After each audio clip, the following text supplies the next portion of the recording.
할렐루야.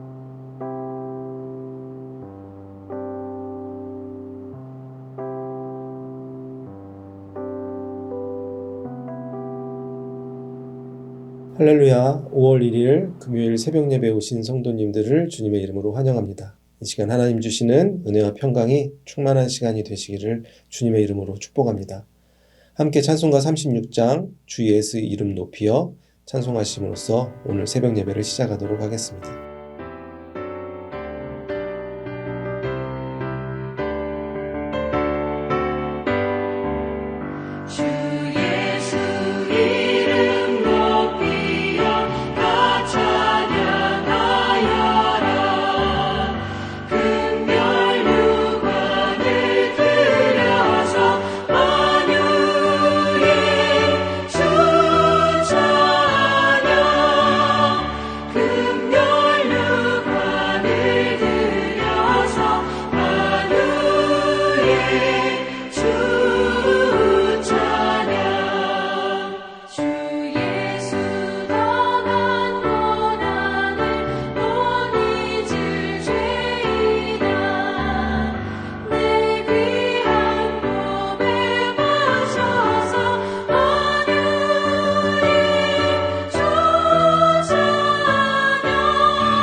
하나님 아버지, 오늘도 우리에게 새로운 하루를 허락하여 주심에 감사를 드립니다. 특별히 5월 새로운 한 달을 허락하여 주심에 감사를 드립니다. 이번 한 달 특별히 또 우리의 모든 가정들이 주님 안에서 하나가 되는 시간들이 되게 하여 주시옵시고, 우리 가정이 하나님을 예배하는 삶, 하나님께 영광 올려드리는 삶을 살아갈 수 있도록 아버지 하나님께서 함께하여 주시옵소서. 우리가 우리의 유익을 구하는 삶을 살아가는 것이 아니라 이 세상 가운데 예수 그리스도의 빛을 비추는 우리의 삶, 우리 가정이 되기 원합니다.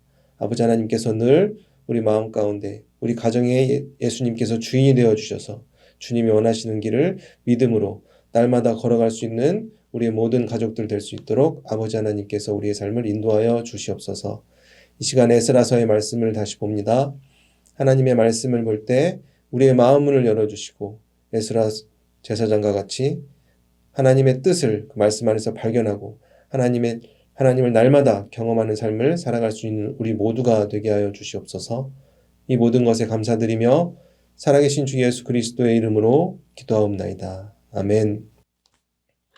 오늘 우리에게 주시는 하나님의 말씀은 구약성경 에스라서 8장 1절에서 14절까지의 말씀입니다.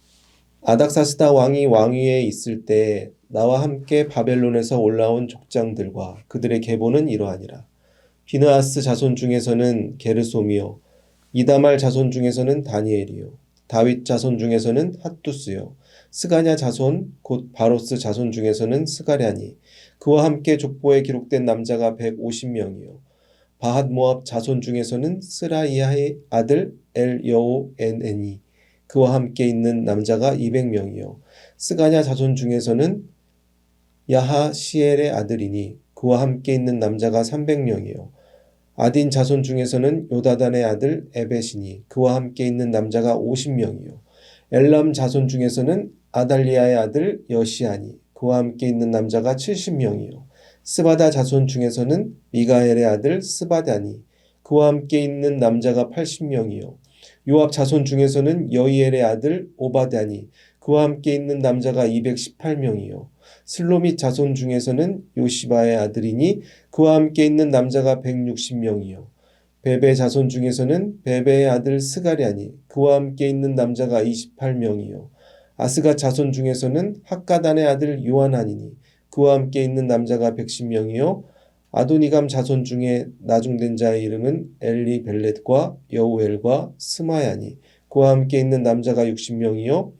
비구의 자손 중에서는 우대와 사보시니 그와 함께 있는 남자가 70명이었더라. 아멘. 오늘 우리는 에스라서 8장 말씀을 함께 보고 있습니다. 에스라서를 우리가 중심 내용을 보시면은 기억해 보면 이제 바벨론 포로들이 이제 귀환하는 게 커다란 주제라고 볼 수 있습니다. 에스라는 총 10장까지 있는데 전반부 1장부터 6장까지는 이제 바벨론 포로들이 예루살렘으로 귀환하여서 성전이 여러 가지 어려움 가운데 완성되는 모습들이 기록되어 있습니다. 그리고 이 에스라서의 제목에 등장하는 에스라는 초반부터 등장하지 않죠. 7장부터 에스라가 등장하게 됩니다. 에스라는 하나님이 도우신다라는 의미를 가지고 있습니다. 그런 이름을 가진 사람입니다.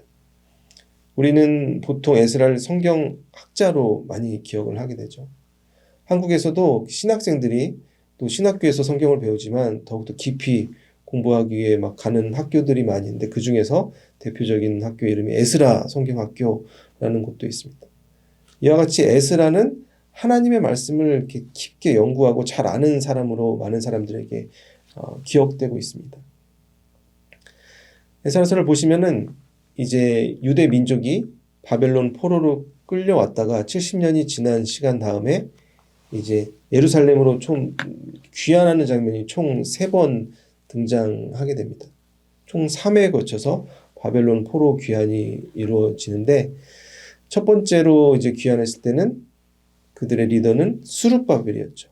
그리고 2차 포로 귀환 때는 에스라 이 학자가 리더가 서서 예루살렘으로 돌아가고 마지막 3차 때는 느헤미야 총독이 그들을 이끌고 예루살렘으로 돌아가게 됩니다. 그런데 1차, 3차를 인도했던 그 수룹바벨과 느헤미야는 총독이었습니다. 그래서 그들의 역할은 좀 정치적으로, 행정적으로 좀 군사적 리더의 역할을 담당했었던 거에 반해서 바벨론 2차 포로 귀환 때 리더를 담당했던 이 에스라는 그가 제사장이었고 또 율법 학자였기 때문에 영적 리더의 역할을 담당하였다라고 우리는 볼 수 있습니다. 하나님께서 바사의 고레스 왕을 감동시켜서 유대 민족을 포로의 삶에서 해방시키고 예루살렘으로 보내 하나님의 성전을 건축하라는 명령을 주었던 것처럼 하나님께서는 또다시 바사의 아닥사스다 왕을 감동시켜서 하나님의 뜻을 이루십니다. 그 장면이 에스라서 7장 27절에 있습니다. 우리 조상들의 하나님 여호와를 송축할지로다. 그가 왕의 마음에 예루살렘 여호와의 성전을 아름답게 할 뜻을 두시고 아멘. 에스라서 7장 20절은 이제 에스라가 하나님을 찬양하는 장면입니다. 우리 조상들의 하나님 여호와를 송축할지어다 하고 하나님을 찬양하죠. 하나님을 찬양하는 이유를 분명히 이야기합니다. 그 하나님을 찬양한 이유가 무엇입니까? 하나님께서 왕의 마음에 뜻을 주셨기 때문에 내가 하나님을 찬양한다. 에스라는 고백하고 있는 것입니다. 이 아닥사스다 왕은 에스라를 부릅니다. 그리고 새로운 명령을 주죠. 당신이 유대에 남아있는 포로들과 함께 예루살렘으로 가라. 그러면서 금과 은과 필요한 모든 것들을 챙겨줍니다. 근데 이것을 보고 에스라는 이것이 왕의 뜻이 아니라 하나님께서 아닥사스다 왕의 마음을 움직이셔서 하나님의 명령이 왕을 통해 나에게 들려진다라고 그는 확신했기 때문에 하나님을 찬양했던 것입니다. 이와 같이 하나님께서는 사람을 통해 일하십니다. 하지만 모두가 그 사람을 통해 일하시는 하나님의 그런 일하심을 발견할 수는 없습니다. 하지만 에스라는 그 사람을 통해 일하시는 아닥사스다 왕을 통해 일하시는 하나님의 능력을 볼 수가 있었던 것입니다. 에스라는 하나님의 말씀을, 율법을 연구하는 그런 학자의 삶을 넘어 하나님을 체험하는 삶을 살았던 것입니다. 그래야 그가 왕을 통해 들려지는 하나님의 뜻을 깨닫고 그 말씀에 순종하는 삶을 살아갈 수 있었던 것입니다. 우리 주변을 보시면 세상에 많은 사람들도 성경에 대해서 굉장히 많이 알고 있는 분들이 있습니다. 수십 번 읽고 수백 번 읽고 성경을 외우고 공부하고 연구하고 오랜 기간 동안 그렇게 성경에 대해서 많은 지식을 쌓는 수많은 사람들이 교회 밖에서도 많이 있습니다. 하지만 우리가 잊지 말아야 될 것이 무엇입니까? 성령의 빛이 우리 마음에 비추지 아니하면 이 성경을 통해서 살아계신 하나님을 만날 수 없는 것입니다. 이 성경을 지식적으로만 공부하게 되면 하나님의 일하심을 우리가 볼 수가 없고 진정한 예수 그리스도를 성경을 통해서 만날 수 없게 되는 것입니다. 우리가 잘 아는 사도 바울도 그 가말리엘 율법을 잘하는 그 선생님 밑에서 공부하고 그 율법을 연구하고 율법을 따르는 삶을 살았습니다. 그의 하나님의 말씀이 머릿속에 충만한 삶을 그가 살았지만 하나님의 뜻을 이루는 삶을 살아가지 못했습니다. 하지만 그가 부활하신 예수님을 만났을 때 그의 삶이 변화됐던 것을 우리는 기억합니다. 즉 우리는 하나님의 말씀, 이 성경을 통해 살아계신 하나님, 예수 그리스도를 만나야 될 줄 믿습니다. 수많은 사람들이 머릿속으로만 하나님을 아는 삶을 살아가고 있습니다. 성경 안을 보시면 그러한 삶을 살아가는 인물들이 되게 많죠. 하지만 그의 삶의 어떤 계기에 하나님과 진정한 만남을 이루는 모습들을 또한 우리는 발견할 수 있습니다. 성경의 수많은 인물 중에서 우리가 욥을 떠올릴 수가 있습니다. 욥기 42장 5절 말씀입니다. 내가 주께 대하여 귀로 듣기만 하였사오나 이제는 눈으로 주를 배움나이다. 아멘. 욥에게 이해할 수 없는 수많은 고난들이 찾아옵니다. 그 고난 가운데서 결국 그가 하나님을 만나는 장면, 하나님께 이렇게 고백하는 장면을 우리는 성경 안에서 볼 수가 있는 것입니다. 내가 전에는 하나님을 귀로만 들었지만 이제는 내가 이 두 눈으로 하나님을 봅니다. 욥은 고백하는 것입니다. 하나님 나와 항상 함께 계셨지만 내 주변에 있는 수많은 고난 때문에 살아계신 하나님을 볼 수가 없었던 욥이 이제는 하나님을 내가 두 눈으로 봅니다. 고백하고 있는 것입니다. 에스라는 이와 같이 하나님의 일하심을 볼 수 있는 사람이었습니다. 그렇기 때문에 그가 자신의 인간적으로 생각했을 때 이해되지 않는 상황 속에서도 그 하나님의 뜻을 순종하는 삶을 살아갈 수 있었던 것입니다. 에스라의 바벨론에서의 삶을 우리가 상상해 보면 왕의 총애를 받고 많은 사람들의 존경을 받는 평안한 삶을 누렸을 것이라고 우리가 생각해 볼 수 있습니다. 하지만 아닥사스다 왕은 에스라를 불러서 이렇게 명령합니다. 당신이 이제 이 포로들을 데리고 오늘 본문에 나오는 수많은 그런 포로들을 데리고 예루살렘으로 올라가라 라고 명령하십니다. 자신이 가지고 있는 모든 것을 버리고 이제 폐허가 된 예루살렘으로 올라가야 되는 상황입니다. 하지만 그럼에도 불구하고 에스라는 그 하나님의 명령에 순종하게 됩니다.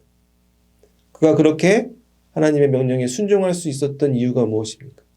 바로 하나님의 뜻을 이루기 위해 자신의 삶을 희생했던 것입니다. 그 하나님의 뜻이 무엇입니까? 하나님께서 에스라에게 명령하신 그 하나님의 뜻은 아까 전에 본 말씀 보시면은 하나님의 성전을 아름답게 하는 것이다 라고 에스라는 말하고 있습니다. 그렇다면 하나님의 성전을 아름답게 하는 것은 어떤 것을 의미할까요? 하나님의 성전 건물 외부를 아름다운 색깔로 칠하고 내부를 아름답게 장식하는 것을 의미하는 것일까요? 바벨론 포로기한 1차와 2차 포로기한 사이의 시간을 약 80년으로 보통 봅니다. 80년의 시간이 흘렀습니다. 1차 포로 귀환 시간이 지나고 80년의 시간이 지나서 이제 부모 세대가 이 완성한 성전을 다시 아름답게 하라는 새로운 사명이 에스라를 통해 유대인 민족에게 하나님이 주셨던 것입니다. 그렇다면 이 성전을 아름답게 만드는 것, 그것은 무엇을 의미하는 것일까요? 성전에서 중요한 것에 대해서 우리가 함께 생각해 보겠습니다. 건물이 중요하다고 생각할 수도 있고, 어떤 분들은 이 건물 안에 십자가가 가장 중요한 게 아닌가, 이 성전 안에 많은 교인들이 있어야 되는 것이 아닌가, 각자가 생각하는 성전에 중요한 것이 있을 수 있을 것입니다. 하지만 하나님의 성전에서 가장 중요한 것은 무엇입니까? 바로 하나님의 말씀이 가장 중요합니다. 하나님의 말씀이 없는 성전은 세상의 건물과 같습니다. 예레미야 7장 4절 23절 예레미야는 이렇게 우리에게 말씀합니다. 너희는 이것이 여호와의 성전이라 여호와의 성전이라 여호와의 성전이라 하는 거짓말을 믿지 말라. 오직 내가 이것을 그들에게 명령하여 이르기를 너희는 내 목소리를 들으라. 그리하면 나는 너희 하나님이 되겠고 너희는 내 백성이 되리라. 아멘. 하나님의 성전 안에서 하나님의 목소리가 선포돼야 그게 진정한 성전의 역할을 감당하는 것입니다. 이 성전의 완성을 위해서 하나님께서는 에스라를 준비시키고 예비시키고 에스라를 부르시는 것입니다.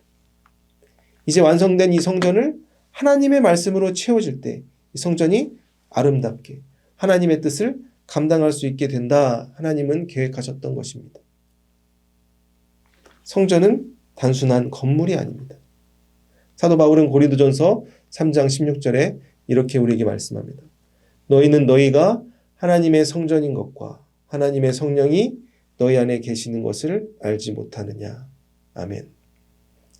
구약 성경 시대에는 이스라엘 민족이 성전 중심으로 신앙생활을 했습니다. 하지만 예수님이 이 땅에 오시고 신약 세대가 이루어지면서 예수님께서는 성전에 대해서 어떻게 말씀하셨습니까? 요한복음 말씀을 보시면은 내가 곧 성전이다 이렇게 말씀하셨습니다. 우리가 예수님을 나의 삶의 구세주로 고백하고 예수님의 보혈로 인해 우리의 영혼이 구원받고 영생을 이루는 삶을 확신하고 믿음으로 나아가게 되면 우리의 몸과 마음이 거룩한 성전이 되게 되는 것입니다. 그리하여 우리가 성전에서만 예배드리는 삶을 넘어 나의 삶을 거룩한 산제물로 영적으로 예배하는 삶을 살아갈 수 있게 되는 것입니다. 이러한 삶을 살아가기 위해서 우리에게 필요한 것이 무엇입니까? 바로 하나님의 말씀이 우리 안에 있어야 되는 것입니다. 하나님의 말씀이 우리 마음밭에 새겨질 때 우리의 삶을 통해 거룩한 하나님의 뜻이 이루어지고 우리가 진정으로 하나님을 찬양하고 하나님을 예배하는 삶을 살아갈 수 있게 되는 것입니다. 오늘 말씀 정리하겠습니다. 하나님께서는 에스라를 부르셨습니다. 에스라를 부르시고 에스라에게 주신 사명이 무엇이었습니까? 이제 완성된 하나님의 성전을 아름답게 하라. 하나님의 말씀이 성전에 채워질 때 하나님의 성전이 진정으로 완성되고 하나님의 뜻이 그 성전을 통해 이루어지는 줄 믿습니다. 우리의 몸과 마음이 하나님의 성전입니다. 우리가 예수님을 믿고 우리가 예수님이 원하는 삶을 살아갈 때 그 마음밭에 하나님의 말씀을 새기는 삶을 살아가야 되는 것입니다. 그러한 삶을 살아갈 때 우리가 이 세상 가운데 하나님을 예배하는 삶으로 하나님께 큰 영광을 올려드리고 우리의 삶을 통해 복음이 선포되고 수많은 영혼들이 하나님의 목소리를 듣는 놀라운 구원의 역사가 일어나게 되는 것입니다. 사랑하는 성도 여러분, 오늘 하루 우리에게 주어진 삶 가운데 우리가 우리에게 주신 하나님의 말씀을 붙잡고 우리의 몸과 마음이 하나님의 성전이 되어 많은 이들에게 예수 그리스도의 복음을 선포하는데 귀하게 쓰임받는 모든 성도님들이 되시기를 주님의 이름으로 축복합니다. 기도하겠습니다. 거룩하신 하나님 아버지, 오늘 에스라서 말씀을 통해서 하나님의 성전에서 하나님 성전을 가장 아름답게 만드는 것이 하나님의 말씀인 것을 깨닫게 하여 주시니 감사를 드립니다. 아버지 하나님, 우리의 몸과 마음이 거룩한 하나님의 성전인 것을 우리가 깨달으며 살아가게 하여 주시옵소서. 그 성전의 삶을 이루기 위해 하나님의 말씀을 붙들고 살아가기 원합니다. 우리가 날마다 세상의 목소리에 귀를 기울이고 우리의 어려움 가운데 살아계신 하나님을 눈으로 보지 못하는 삶을 살아가는 것이 아니라 욥의 고백과 같이 이제는 내가 하나님을 귀로 들었지만 살아계신 하나님을 두 눈으로 봅니다. 그러한 믿음의 고백이 우리의 삶 가운데 충만할 수 있도록 아버지 하나님께서 우리 삶을 인도하여 주시옵소서. 그리하여 우리의 삶이 하나님의 거룩한 성전이 되어 수많은 영혼들이 주님께로 인도하는데 쓰임받는 구원의 방주 역할을 감당할 수 있는 우리 모두가 되게 하여 주시옵소서. 이 모든 것에 감사드리며 살아계신 주 예수 그리스도의 이름으로 기도하옵나이다. 계속해서 중보 기도 제목을 위해서, 개인의 기도 제목을 위해서 기도하시겠습니다.